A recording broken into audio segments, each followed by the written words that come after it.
പറഞ്ഞു വെക്കുന്നത്. അത്തരത്തിൽ വി എസ് എന്ന നായകനെ ഓരോരുത്തരും ഓർത്തെടുക്കുന്നത് വലിയ രീതിയിൽ തങ്ങൾക്ക് ചെയ്തു വെച്ച പ്രവർത്തനങ്ങളെ, അദ്ദേഹത്തിൻ്റെ ഓരോരോ പ്രവർത്തനങ്ങളിലും പ്രവർത്തന മണ്ഡലങ്ങളിലും അദ്ദേഹം എത്രത്തോളം സജീവമായിരുന്നു എന്നതടക്കമുള്ളതാണ്.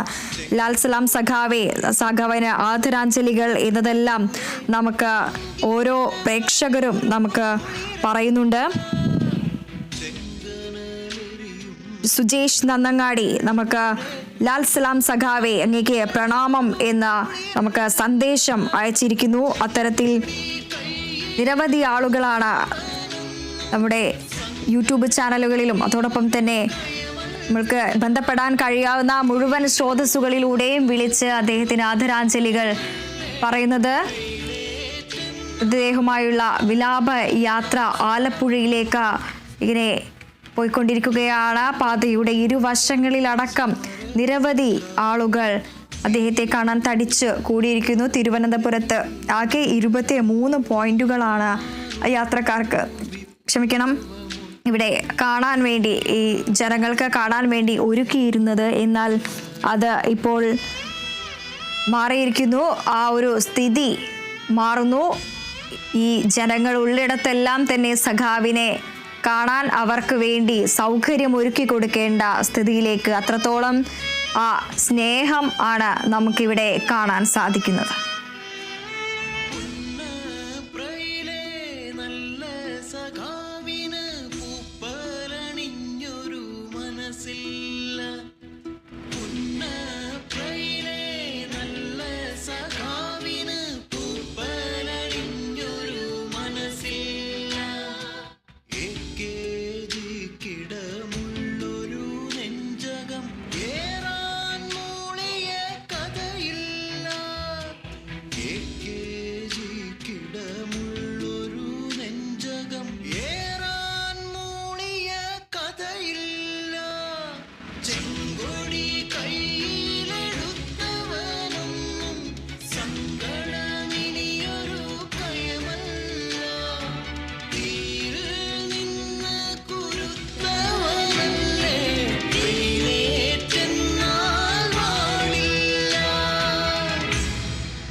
കയ്യൂരുള്ളൊരു സമര സഖാവിന് വീരെന്നൊരു ഭയമില്ല, വയലാറുള്ളൊരു വിപ്ലവമുട്ടിന്.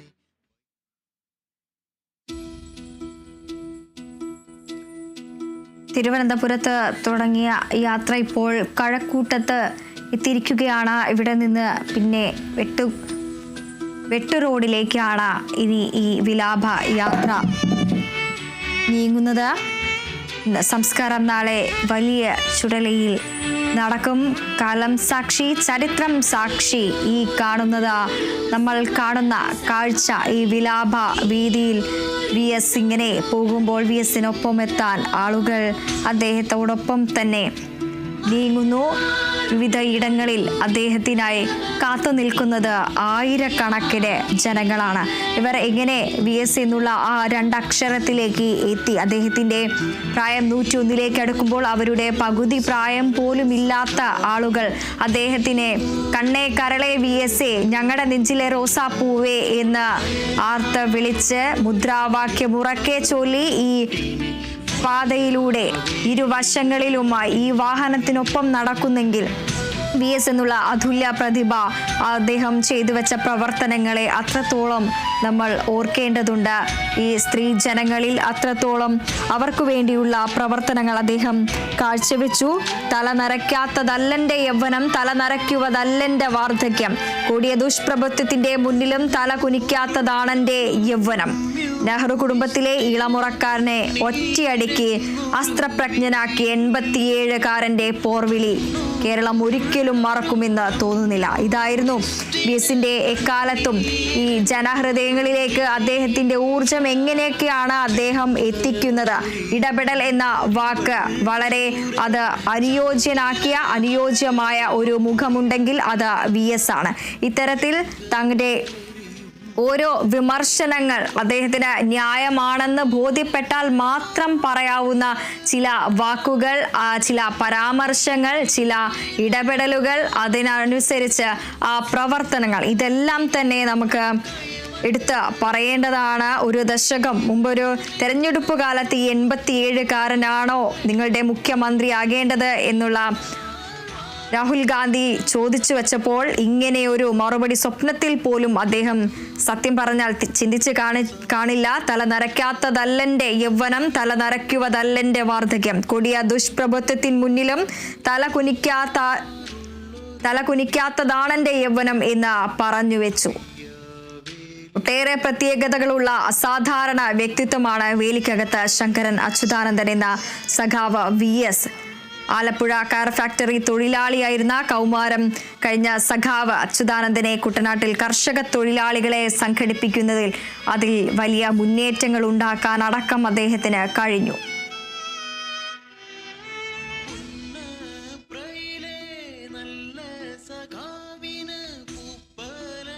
പ്രസാദ് കാളിദാസൻ ചേരുന്നു. പ്രസാദ് കാളിദാസൻ, നമ്മൾ ഇന്നലെ മുതൽ VS അച്യുതാനന്ദൻ എന്ന സമര നേതാവിനൊപ്പം നമ്മൾ ജനങ്ങൾ ഒന്നടങ്കം ഉണ്ട്. അദ്ദേഹത്തിന്റെ വിയോഗ വാർത്ത അറിഞ്ഞതു മുതൽ തന്നെ രാവിലെ നമുക്ക് വന്ന കോളുകൾ നമ്മൾ അത് കണ്ടതാണ്. അത്തരത്തിൽ അദ്ദേഹത്തിനോടുള്ള സ്നേഹം എങ്ങനെയൊക്കെ പ്രകടിപ്പിക്കാൻ പറ്റുമോ അത്തരത്തിലെല്ലാം തന്നെ ആളുകൾ അത് പ്രകടിപ്പിക്കുന്നു. അദ്ദേഹത്തെ ചെന്നു കാണാൻ സാധിക്കാത്തവർ അദ്ദേഹത്തിന് ആദരാഞ്ജലികൾ അർപ്പിച്ച് സന്ദേശം അയക്കുന്നു.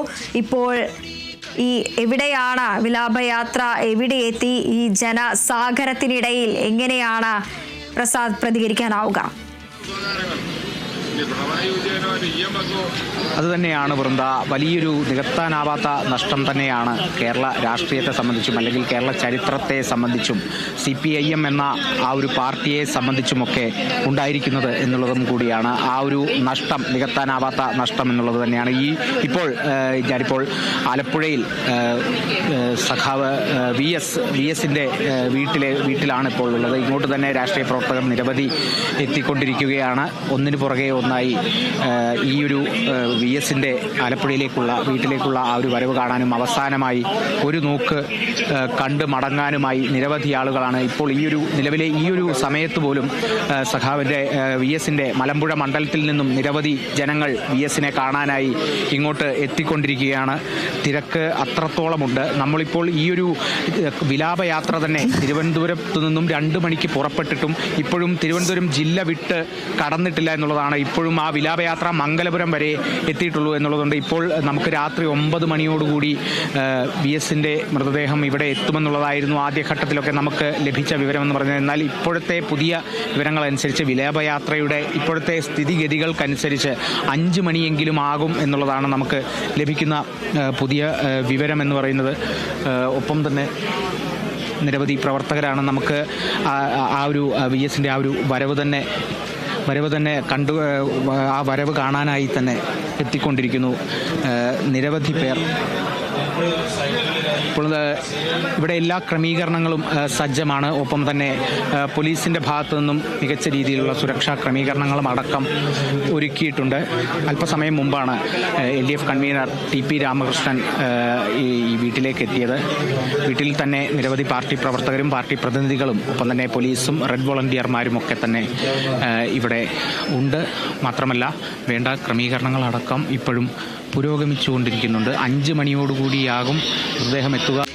ലഭിക്കുന്ന പുതിയ വിവരം, നാളെയാണ് 3 സ്ഥലങ്ങളിലായി പൊതുദർശനം സജ്ജീകരിച്ചിരിക്കുന്നത്.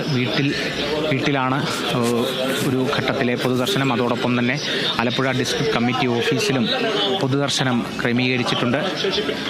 ഇപ്പോഴും വന്നു കൂടിയ രാഷ്ട്രീയ പ്രവർത്തകർ തന്നെ, അതോടൊപ്പം തന്നെ VS MLA ആയിരുന്ന മലമ്പുഴ മണ്ഡലത്തിലെയും ഒക്കെ തന്നെ പ്രവർത്തകർ, പാലക്കാട് നിന്നും മാത്രമല്ല മലബാർ മേഖലയിൽ നിന്ന് പോലും പ്രവർത്തകർ പ്രിയപ്പെട്ട നേതാവിനെ കാണാനായി എത്തിച്ചേർന്നുകൊണ്ടിരിക്കുന്നു. അറിയിക്കുകയാണ്. എന്തായാലും അതിന് അല്പം താമസമെടുക്കുമെന്നുള്ളതാണ്. നിരവധി പേർ ഈ ഒരു വിലാപയാത്രയ്ക്കൊപ്പം തന്നെ സഞ്ചരിക്കുന്നുണ്ട് എന്നുള്ളതും കൂടിയാണ്. അതോടൊപ്പം തന്നെ ഈ വേലിക്കകത്തെ വീട്ടിലേക്കും നിരവധി പാർട്ടി പ്രവർത്തകർ തന്നെ എത്തിച്ചേർന്നുകൊണ്ടിരിക്കുകയാണ്. ഈ ഒരു നിമിഷവും എത്തിക്കൊണ്ടിരിക്കുന്നു. രാത്രി മുഴുവനും ഇവിടെ വേണ്ട ഈ എത്തിച്ചേരുന്ന പ്രവർത്തകർക്ക് വേണ്ട സൗകര്യങ്ങൾ ഒരുക്കി കൊടുക്കാനായും ഉള്ള ക്രമീകരണങ്ങൾ കൂടിയാണ് ഇവിടെ ഒരുക്കിയിരിക്കുന്നത്. ഇപ്പോൾ നമുക്ക് നേതാക്കളടക്കം മുതിർന്ന നേതാക്കളടക്കം ഇവിടെയുണ്ട്. CS സുജാതയുണ്ട്. ഒപ്പം തന്നെ അല്പസമയം മുമ്പാണ് LDF കൺവീനർ അടക്കം ഇവിടെ വന്നു ചേർന്നത്. ശേഷം ഇനി മൃതദേഹം എത്തിച്ച ശേഷമായിരിക്കും കൂടുതൽ നേതാക്കൾ ഇങ്ങോട്ട് എത്തിച്ചേരുക. വിലാപയാത്രയ്ക്കൊപ്പം തന്നെ നിരവധി പേർ ആ VS-നൊപ്പം തന്നെ സഞ്ചരിച്ചു പോരുകയാണ്. അപാലവൃദ്ധം ജനങ്ങളും, അതായത് VS മുഖ്യമന്ത്രിയായിരുന്ന കാലഘട്ടത്തിൽ ജനിച്ചിട്ടില്ലാത്ത കുട്ടികൾ പോലും VS-നെ ഒരു നോക്ക് കാണാനായി ഈ ഒരു വിലാപയാത്രയ്ക്കൊപ്പം ചേർന്നിരിക്കുന്നു. അതായത് അവരുടെ മാതാപിതാക്കൾ പറഞ്ഞ അറിവുകൾ മാത്രമേ കുട്ടികൾക്ക് VS-നെ കുറിച്ചുള്ളൂവെങ്കിലും ആ ഒരു രണ്ടക്ഷരത്തിനോട് ആ കുട്ടികൾക്ക് തോന്നിയ ഒരു അടുപ്പം അല്ലെങ്കിൽ ആ ഒരു ആദരം തന്നെയായിരിക്കും VS-ന്റെ രാഷ്ട്രീയ ജീവിതത്തിലെ ഏറ്റവും വലിയ വിജയം എന്ന് പറയുന്നത്. അതായത് VS ഈ ഒരു മുഖ്യമന്ത്രി സ്ഥാനത്തു നിന്നും താഴെ ഇറങ്ങിയിട്ടും അല്ലെങ്കിൽ പാർട്ടിയിൽ അത്രത്തോളം പരിചിതമല്ലാതെ അല്ലെങ്കിൽ അത്രത്തോളം പ്രവർത്തനം അവസാന ഘട്ടത്തിലേക്ക് എത്തിയ ഒരു സാഹചര്യത്തിൽ പോലും രാഷ്ട്രീയ പ്രവർത്തനത്തിൽ നിന്നും വിട്ടുമാറിയ സമയത്തിൽ പോലും ജനിച്ച കുട്ടികളാണ്. ഒരു കാരണവശാലും VS അച്യുതാനന്ദൻ എന്നുള്ളൊരു നേതാവിൻ്റെ പേര് വെറുതെ പോലും കേൾക്കാൻ സാധ്യതയില്ലാത്ത കുട്ടികൾ പോലും VS-നെ കാണാനായി തിരിച്ചെത്തിക്കൊണ്ടിരിക്കുന്നു എന്നുള്ളതും കൂടിയാണ് നമുക്ക് പറയാൻ സാധിക്കുന്നത്. അതുതന്നെയാണ് ആ നേതാവിൻ്റെ വിജയം എന്ന് പറയുന്നത്. സമരങ്ങൾ തന്നെ ജീവിതമാക്കിയ ഒരു നേതാവിൻ്റെ ആ ഒരു മടക്കയാത്രയാണ്, ആ ഒരു വിലാപയാത്രയാണ്. ഇപ്പോഴും തിരുവനന്തപുരം ജില്ലയിൽ തന്നെ മംഗലപുരത്ത് എത്തിച്ചേർന്നിരിക്കുന്നു എന്നുള്ളതാണ്. 2 മണിയോടുകൂടെ തന്നെ കൃത്യമായി ഈ ഒരു വിലാപയാത്ര ആരംഭിച്ചുവെങ്കിലും അത് ഈ ഒരു ജനങ്ങൾക്ക് ഈ നേതാവിനെ കാണാനായിട്ടുള്ള ആ ഒരു തിരക്കും കൊണ്ട് അത് പിന്നീടും താമസം വരികയായിരുന്നു ആ ഒരു വിലാപയാത്രയ്ക്ക്. അതുകൊണ്ട് തന്നെ വളരെ മെല്ലെയാണ് ആ ഒരു വിലാപയാത്ര എത്തിക്കൊണ്ടിരിക്കുന്നത്. തിരുവനന്തപുരം ജില്ല പൂർണ്ണമായും വിട്ടിട്ടില്ല.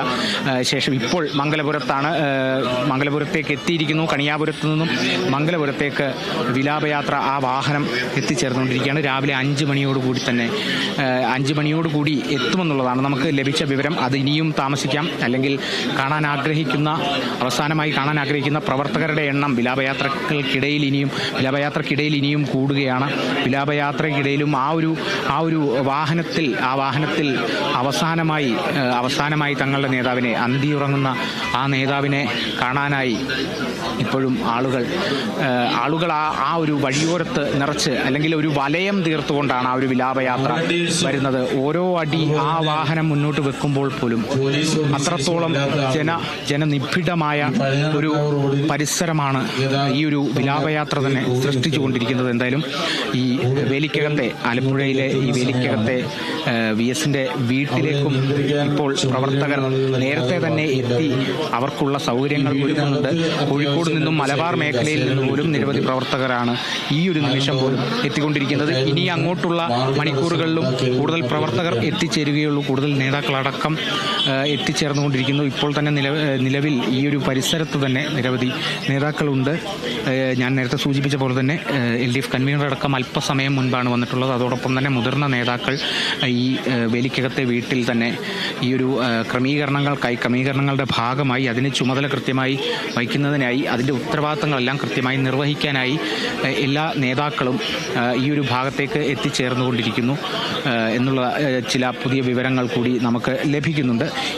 ഇനിയുള്ള ആ ഒരു വരും മണിക്കൂറുകൾ മാത്രം അവസാനമായി VS-നെ കണ്ട് മടങ്ങുക എന്നുള്ളൊരു അവസാനത്തെ ഒരു ആഗ്രഹം ഉള്ളിൽ വെച്ചുകൊണ്ട് നിരവധി ജനങ്ങൾ എത്തിച്ചേർന്നുകൊണ്ടിരിക്കുകയാണ്. 5 മണിയെങ്കിലും ആകും മൃതദേഹം ആലപ്പുഴയിലേക്ക് എത്തിച്ചേരാൻ, ഈ ഒരു വിലാപയാത്രയുടെ ഇപ്പോഴത്തെ സ്ഥിതിഗതികൾക്കനുസരിച്ച് എന്നുള്ളതും കൂടിയാണ് നമുക്ക് മനസ്സിലാക്കാൻ സാധിക്കുന്നത്. പിന്നീട് നാളെയാണ് 3 സ്ഥലങ്ങളിലായി പൊതുദർശനം അടക്കം ക്രമീകരിച്ചിരിക്കുന്നത്. ഒന്ന് വീട്ടിലും അതോടൊപ്പം തന്നെ ആലപ്പുഴ ഡിസ്ട്രിക്ട് കമ്മിറ്റി ഓഫീസിലും ഒപ്പം തന്നെ ബീച്ച് റീക്രിയേഷൻ ഗ്രൗണ്ടിലുമാണ്. അതിനുശേഷമാണ് ഈ ഒരു സമരനായകൻ അല്ലെങ്കിൽ CPIM-ന്റെ ഉള്ളിൽ പോലും വലിയ രീതിയിൽ കോളിളക്കം കോളിളക്കം സൃഷ്ടിച്ച തൻ്റെ വാക്കുകൾ കൊണ്ട്, തൻ്റെ വാഗ്ധോരണികൾ കൊണ്ട് നീട്ടിയും കുറുക്കിയും നേതാക്കളെ പിടിച്ചു കുലുക്കിയ, ആരെയും ഭയക്കാത്ത ആ നേതാവ് അവസാനമായി അന്തിയിറങ്ങുക താൻ സമരം നയിച്ച ആ പുന്നപ്ര വയലാർ സ്മാരകം സ്ഥിതി ചെയ്യുന്ന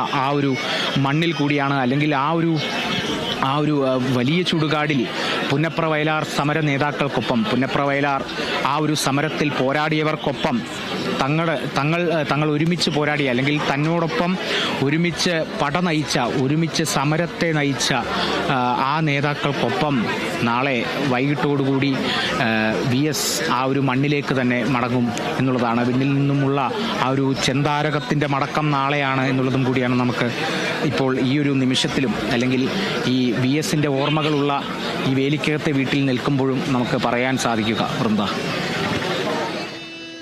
തീർച്ചയായും ആലപ്പുഴയിലെ വസതിയിലാണ് പ്രസാദ് കാളിദാസൻ ഉള്ളത്. പ്രസാദ് കാളിദാസൻ തുടരുക.